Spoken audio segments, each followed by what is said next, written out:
নমস্কার। আজ আমি আপনাদের স্বামী ভূতেশানন্দজি মহারাজের জীবনের কিছু কথা এবং অন্যান্য মহারাজদের সম্পর্কে কিছু বলবো। আবদার মেটানোর ব্যাপারে অন্যতম সুযোগ ছিল মহারাজের মাসাজ করা ও পদসেবা করা। যেই তাঁর কাছে আসতো সেই মহারাজের পায়ে হাত বুলোতে বা পদসেবা করতে চাইতো। তিনিও তাদের মনের ইচ্ছা পূরণ করতে আপত্তি করতেন না।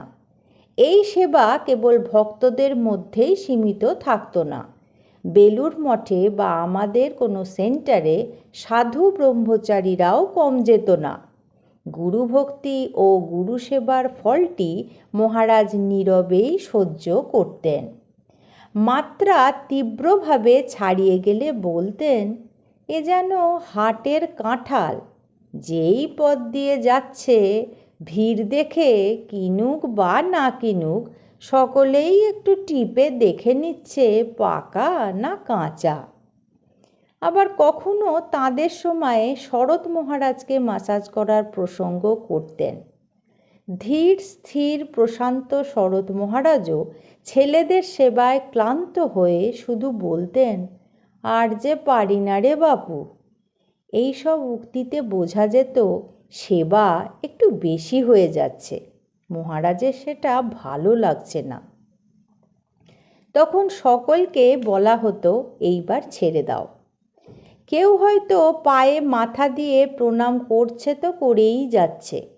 মহারাজ কিন্তু নীরব হয়ে থাকতেন, কিছুই বলতেন না। সেবকরা তখন তেমন ভক্তদের সরিয়ে দিত। পরে মহারাজ কখনো কখনো বলতেন, বাঁচালে বাপু। একদিন ভক্তদের এই অতিশয় ভক্তির দীর্ঘ প্রণাম সম্পর্কে মহারাজকে জিজ্ঞাসা করায় স্বামী ভূতেশানন্দজি মহারাজ বলেছিলেন, ভক্তরা এতক্ষণ ধরে কি প্রণাম করে? মহারাজ আরও বললেন, জানো না, অনেকেই প্রণাম করার সময় অনেক প্রার্থনা করে। এক এক করে প্রার্থনার লিস্টটা বলবে তো? আবার কেউ কেউ পায়ের উপর মাথা রেখে স্তবস্তুতিও করতে থাকে। মাঝে মধ্যে আবার ভুলেও যায়, আবার প্রথম থেকে শুরু করে আর কি। এই প্রসঙ্গে তখনকার অন্যতম ভাইস প্রেসিডেন্ট স্বামী তপস্যানন্দজির কথা বলতেন। তপস্যানন্দজি তখন মাদ্রাজ মঠের প্রেসিডেন্ট এবং মঠ মিশনের একজন ভাইস প্রেসিডেন্ট। দীর্ঘ সময় ধরে তাঁকে প্রণাম করলে এবং স্তবস্তুতি করছে বুঝলে উনি বলতেন, hurry up, this is not the place and time for sleeping, this is not the occasion for proving your power of memory either. এবার আমি আপনাদের বলবো স্বামী লোকনাথানন্দের লেখা থেকে কিছু ঘটনা। মহাপুরুষ মহারাজ দ্বারকা মহারাজকে বলেছিলেন, মন্দিরের দুদিকে যে বড় মাঠ আছে সেখানে শ্রী শ্রী ঠাকুর প্রতিদিন হাঁটাহাঁটি করেন। তুমি মাঠ ও বারান্দা দুটি খুব পরিষ্কার পরিচ্ছন্ন রাখবে। কোনো ময়লা আবর্জনা বা চোরকাটা যেন না থাকে, তাতে শ্রী শ্রী ঠাকুরের বেড়াতে কষ্ট হয়। শ্রীগুরুর আদেশকে বেদবাক্য জ্ঞানে দ্বারিকা মহারাজ অতি নিষ্ঠার সঙ্গে শ্রী শ্রী ঠাকুরের ওই সেবাটি করতেন। কাশী সেবাশ্রমে যখন ছিলাম তখন স্বামী ব্রহ্মানন্দজির শিষ্য বুদ্ধ মহারাজ স্বামী ভাস্করানন্দ, ওখানকার অধ্যক্ষ, সদাশিব মানুষ, একেবারে নির্লিপ্ত, অথচ সেবাশ্রমের মতো কঠিন দায়িত্ব সুন্দরভাবে সামলেছেন।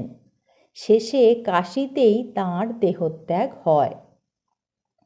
প্রতিদিন রাত 3টেয় উঠে জপ ধ্যান করতেন। কখনো কখনো সোমবার বা একাদশীতে বিশ্বনাথের দর্শনে যেতেন। মাঝে মাঝে গঙ্গা স্নানও করতেন। গুণা নামে এক সেবক সেবাশ্রমে ছিল, সেই তাঁর সঙ্গে যেত।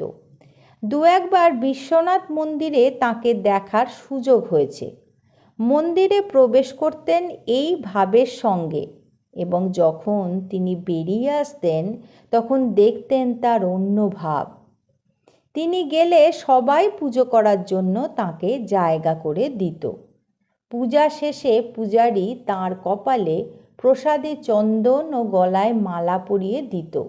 সে এক অপূর্ব দৃশ্য, ভাবে গদগদ যেন। পাণ্ডারা ধরে ধরে মন্দিরের বাইরে নিয়ে এলে গুনা তাকে ধরে গলি পেরিয়ে রিকশায় তুলে দিত। তারপর আশ্রমে এসে তিনি শ্রী শ্রী ঠাকুরকে প্রণাম করে ঘরে ঢুকতেন। বুদ্ধ মহারাজের মুখে শুনেছি দ্বিতীয় বিশ্বযুদ্ধের সময় তিনি সিঙ্গাপুর আশ্রমে ছিলেন। সে সময় নেতাজি সুভাষচন্দ্র বসু প্রায় রোজই আশ্রমে আসতেন ও মন্দিরে কিছুক্ষণ কাটাতেন। মাঝে মাঝে বুদ্ধ মহারাজের সঙ্গেও কথাবার্তাও তাঁর হতো। বিশ্বযুদ্ধ যখন ভালোভাবে শুরু হয়েছে, সুভাষচন্দ্র বসুর সঙ্গে যোগাযোগ থাকার কারণে বুদ্ধ মহারাজকে কিছুদিন কারাবন্দিও থাকতে হয়েছিল। স্বামী মুক্তানন্দ অর্থাৎ বনবিহারী মহারাজ কাশী সেবাশ্রমের ড্রয়িং রুমে উমেশ মহারাজের সঙ্গে কাজকর্ম করতেন। প্রতিদিন ভোরবেলায় বনবিহারী মহারাজ ড্রেসিং রুমে গিয়ে কাজকর্মের সব জোগাড় করে রাখতেন।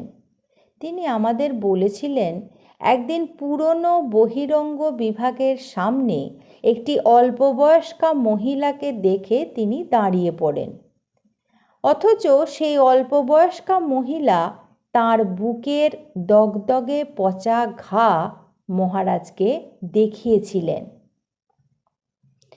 মহারাজের ভাষায় আমি প্রায় আঁতকে উঠে চোখ বন্ধ করলাম এবং ক্ষণিক পরেই সম্বিত ফিরে পেয়ে বললাম, মা একটু দাঁড়ান, এক্ষুনি চাবি নিয়ে এসে আপনাকে ড্রেসিং করে দিচ্ছি। একটু পরে মহারাজ ফিরে এসে দেখেন সেখানে কেউ নেই। আশেপাশের লোকজনও কোনো খোঁজ দিতে পারল না। কেউই বলতে পারল না যে এইরকম কোনো মহিলা এখানে এসেছে। পরবর্তীতে মহারাজের সেবা ধর্মের আদর্শে অনেকে বুঝেছিলেন ওই যুবতী স্বয়ং মহামায়া। জগতের নশ্বরতা এবং আত্মমানবতার সেবাই যে আসল ধর্ম, মা এসে তাকে সেই উপলব্ধি করিয়েছিলেন। এরপর বনবিহারী মহারাজকে দেখেছি ড্রেসিং রুমটিকে মন্দিরের মতো পরিষ্কার পরিচ্ছন্ন করে রাখতেন। কাজের প্রতি তার নিষ্ঠা দেখলে মনে হতো তিনি সত্যিই নারায়ণ সেবা করছেন। কত পচা গলা ঘা, হয়তো আলসারে পোকা হয়ে গিয়েছে, মহারাজ কিন্তু নির্বিকার চিত্তে সেবা করে গেছেন, মনে কোনো বিকার না রেখে।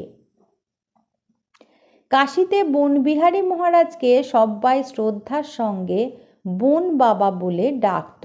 এমনকি চিকিৎসকরাও তাকে খুবই সম্মান করতেন। আমি তার কাছে ড্রেসিং করা শিখেছি।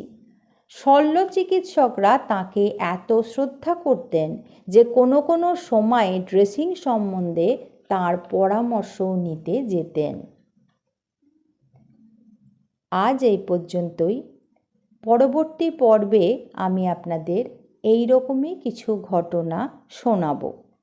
ঠাকুর, মা স্বামীজি আর আমার গুরুদেবের চরণে আপনাদের সর্বাঙ্গীন মঙ্গল কামনা করি। আপনারা সকলে ভালো থাকুন, সুস্থ থাকুন। নমস্কার।